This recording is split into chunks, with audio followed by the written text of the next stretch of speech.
আসসালামু আলাইকুম। আশা করি সকলে বুঝতে পারছেন আজকে ভিডিওটি কী নিয়ে। আর্টস, কমার্স, সায়েন্স এই তিনটা বিভাগই মূলত আমাদের এসএসসি লেভেল থেকে শুরু হয়ে থাকে। আর্টস কারা নিয়ে পড়াশোনা করবে, কমার্স কারা নিয়ে পড়াশোনা করবে, সায়েন্স কারা নিয়ে পড়াশোনা করবে, এটা টপিক নিয়ে আজকে ভিডিওটা আপনারা বুঝতে পারতেছেন। আমরা সকলে জানি যারা হচ্ছে ডাক্তার, ইঞ্জিনিয়ার, বিজ্ঞানী হতে চায় তাদের মূলত সায়েন্স নিয়ে পড়াশোনাটা করতে হয়। দেন আপনি যদি ভবিষ্যতে আপনার সায়েন্টিস্ট বা সায়েন্স সম্পর্কে আইডিয়া না থাকে তাহলে আপনি সায়েন্স বা ডাক্তার, ইঞ্জিনিয়ার এগুলো হতে পারবেন না। সো সেক্ষেত্রে আপনাকে অবশ্যই মাথায় রাখতে হবে সায়েন্সে পড়তে গেলে আপনাকে ডেফিনেটলি সায়েন্স সম্পর্কে, বিজ্ঞান সম্পর্কে ধারণা থাকতে হবে এবং বিজ্ঞান নিয়ে পড়াশোনা করতে গেলে অবশ্যই আপনার সায়েন্স নিয়ে পড়াশোনা করতে হবে। দেন আপনার সায়েন্স নিয়ে পড়াশোনা করলে ভবিষ্যতে আপনি যে কোনো বিভাগই চেঞ্জ করতে পারবেন। আপনি আর্টসে যেতে পারবেন, ইন্টারে, কমার্সে যেতে পারবেন, ইন্টারে, যে কোনো জায়গায় যেতে পারবেন, যে কোনো গ্রুপে। সো আপনি সেক্ষেত্রে আর্টস গ্রুপে গেলে সেক্ষেত্রে আপনি ইন্টারে, কমার্সে যেতে পারবেন না, আপনি সায়েন্সে যেতে পারবেন না। আপনি ভবিষ্যতে ডাক্তার হওয়ার সম্ভাবনা থাকবে না, ইঞ্জিনিয়ার হতে পারবেন, বাট আপনার পড়াশোনা করতে হবে প্রাইভেটে। সো সেক্ষেত্রে অবশ্যই আপনাকে এসএসসি লেভেলে একটু গুরুত্ব সহকারে বুঝতে হবে যে এটা হচ্ছে আপনি যখন এসএসসিতে আর্টস নেবেন, কমার্স নেবেন না সায়েন্স নেবেন, সেটা টোটালি আপনার নিজের উপর ডিপেন্ড করে। যদি আপনি আর্টস নেন তাহলে অবশ্যই আর্টস কাদের জন্য বা কমার্স কাদের জন্য, আর্টস কাদের জন্য। যদি আপনি আর্টস নিয়ে থাকেন তাহলে আপনার ক্ষেত্রে যদি আপনি পলিটিক্স করতে চান বা আপনি ডিফেন্সে জব করতে চান করবেন, বাট সেক্ষেত্রে বিশেষ ক্যাডার হতে চান, তো সেক্ষেত্রে আপনি বাংলা বিভাগ নিতে পারেন, এটা ভালো। দেন আমরা বেশিরভাগ ছাত্রছাত্রী যেটা করে থাকি বাংলা বিভাগ হুট করে সবাই নিয়ে নেয়, বন্ধুবান্ধবগুলো সবাই নিয়ে নেয়। সো আমরা সেক্ষেত্রে বাংলা বিভাগে ঢুকে পড়ি, এটা হচ্ছে আমাদের একটা সবচেয়ে বড় প্রবলেম। দেন অনেকে আবার ব্যাংকে জব করতে চায়, ব্যাংকার হতে চায়, অ্যাকাউন্ট শাখায় জব করতে চায়। সো তারা হচ্ছে জানে না যে আমি কোন বিভাগ নিয়ে পড়াশোনা করব, কোন বিভাগে পড়াশোনা করলে আমি অ্যাকাউন্টিংয়ে, এবং অনেক স্টুডেন্ট জানেই না যে অ্যাকাউন্টিংয়ে পড়াশোনা করলে ভবিষ্যতে কী হওয়া যায়।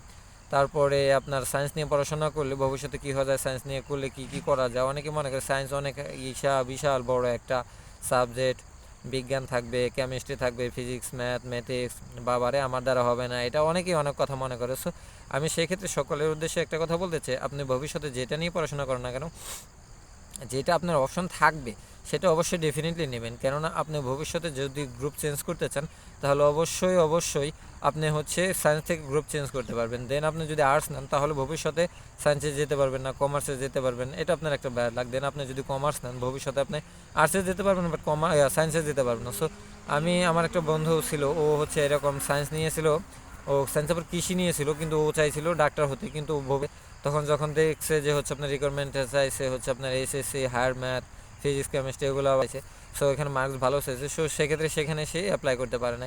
এটাই হয়ে থাকে নর্মালি আমাদের না জানার ক্ষেত্রে। সো আশা করি সকলে এগুলো একটু জেনে, এবং যারা না বুঝবেন তারা অবশ্যই আমাকে কমেন্টস করবেন। দেন আপনার আর্টস, কমার্স, সায়েন্স রিলেটেড কোনো প্রশ্ন থাকলে অবশ্যই আমাকে এই ভিডিওর মাধ্যমে জানাবেন।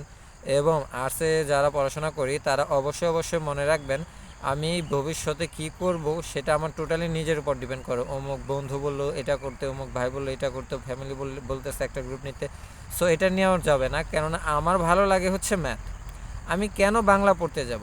আমার ভালো লাগে ফিজিক্স, আমার কেন হচ্ছে কমার্সে যাব? আমার ভালো লাগে ইংলিশ, আমি কেন হচ্ছে আপনার সায়েন্সে যাব? এটা হচ্ছে টোটালি নিজের উপর ডিপেন্ড করে। আমি হব ডাক্তার, আমি কেন হচ্ছে আর্টস নিয়ে পড়াশোনা করব? আমি হব পাইলট, আমি কেন হচ্ছে আপনার বাংলা নিয়ে পড়াশোনা করব? আমি হব পলিটিশিয়ান, আমি হব রাজনীতিবিদ, আমি সায়েন্স নিয়ে কী করব? এগুলো বুঝতে হবে ভাই। এগুলো যদি না বোঝেন তাহলে সেটা টোটালি আপনার উপর ডিপেন্ড করে। আমি বলতে চাই আরেকটি কথা, জীবন আপনার, ভবিষ্যৎ আপনার। সবাই লাইন গার্ড দেখিয়ে দিবে কিন্তু সবাই করে দেবে না, এটা আপনাকে বুঝিয়ে নিতে হবে। সো সেক্ষেত্রে এসএসসিতে সায়েন্স, আর্টস, কমার্স অনেক বড় গুরুত্বপূর্ণ একটা বিষয়।